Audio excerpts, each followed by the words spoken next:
మా సమాజంలో ఉన్న సభ్యులకి అందరికీ నమస్కారం. చిన్నవాళ్ళు పెద్దవాళ్ళు అందరికీ వందనాలు. ఇప్పుడు ఒక విషయం నా మనసులో తోచింది ఏమిటంటే, మనిషి చూడ్డానికి మానవ రూపంలో ఉంటాడు, కానీ ఒక మనిషిలో రెండు రూపాలు ఉంటాయి. ఒకటి దైవీ రూపం, ఒకటి పశు రూపం. ఎప్పుడైతే పిల్లడు బాలుడు ఉంటాడో వాడు చాలా పవిత్రంగా ఉంటాడు, వాడికి ఏమి మాయామర్మం ఉండదు. కొంచెం పెద్ద అయిన తర్వాత ఆహారం మారుతుంది. దాని తర్వాత మెల్లిమెల్లిగా వాళ్ళలో ఉన్న పశు రూపం ఎక్కువ డామినెంట్ అవ్వడం స్టార్ట్ అవుతుంది.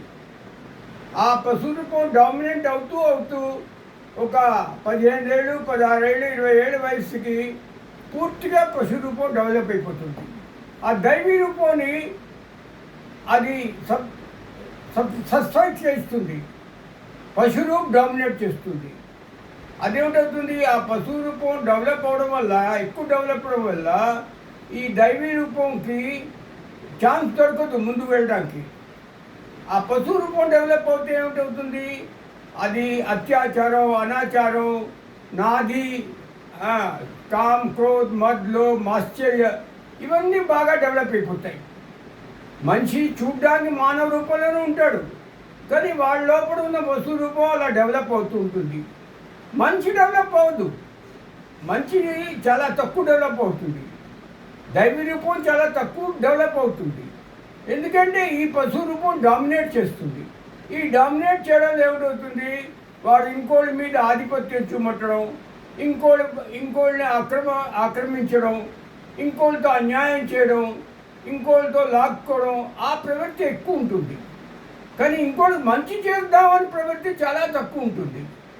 ఇది మానవుడి నేచరు, మొదటి నుంచి వస్తున్న నేచరు. అంచేత ఈ సమాజంలో అన్యాయం, అక్రమం, అశాంతికి కారణం ఇది. ఎప్పుడైతే మనిషి తెలుసుకుంటాడో, ఏదైనా తప్పు పని చేస్తున్నప్పుడు అప్పుడు వెంటనే స్ట్రైక్ అవ్వాలి. అరే, నా పశు రూపం నన్ను ఇది చేయిస్తున్నదిరా, పశు రూపం నాకు డెవలప్ అవుతున్నదిరా అంచేది ఈ పశు రూపం నొక్కివ్వాలి. ఆ జ్ఞానం ఎప్పుడైతే వస్తుందో, ఆ జ్ఞానం ఎప్పుడైతే బుర్రలో వస్తుందో, అప్పుడు మంచి తప్పు పని చేయదు. అప్పుడు సమాజంలో ఒక శాంతి, స్వస్తి మనం ఎక్స్పెక్ట్ చేయొచ్చును. ఈ జ్ఞానం ప్రతి వాడికి ఉంటే నేను అనుకుంటాను సమాజంలో ఇంత అశాంతి ఉండదు. ఈ పశు రూపం వల్ల ఏమిటవుతుంది, ఒకళ్ళనొకరు డామినేట్ చేస్తూనే ఉంటారు. ఆ డామినేట్ చేయడం వల్ల ఏమిటవుతుంది, అశాంతి వస్తుంది, జట్టీలు వస్తాయి, దెబ్బలాట్లు వస్తాయి, మనస్మరతలు వస్తాయి. ఒకరి మీద ఒకరు ప్రభుత్వం చూమడతారు. ఇవన్నీ పశు రూపము క్వాలిటీస్. అంచేత నేను మనవి చేస్తున్నాను ఏంటంటే, మనం ప్రతి వాళ్ళు, నాలో కూడా ఉన్నది పశు రూపం, కానీ ఐ షుడ్ రికగ్నైజ్. అంచేత ఈ పశు రూపాన్ని మనం రికగ్నైజ్ చేసి, మానవ రూపంలోనే ఉంటుంది అది, కానీ ఆ పశు రూపాన్ని రికగ్నైజ్ చేసి దాన్ని రెడ్యూస్ చేసుకుంటే మన మంచి గుణాలు, దైవీ గుణాలు ఎలివేట్ అవుతాయి.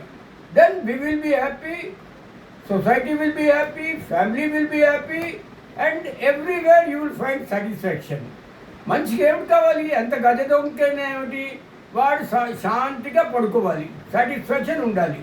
ఇది మనకు దొరుకుతుంది.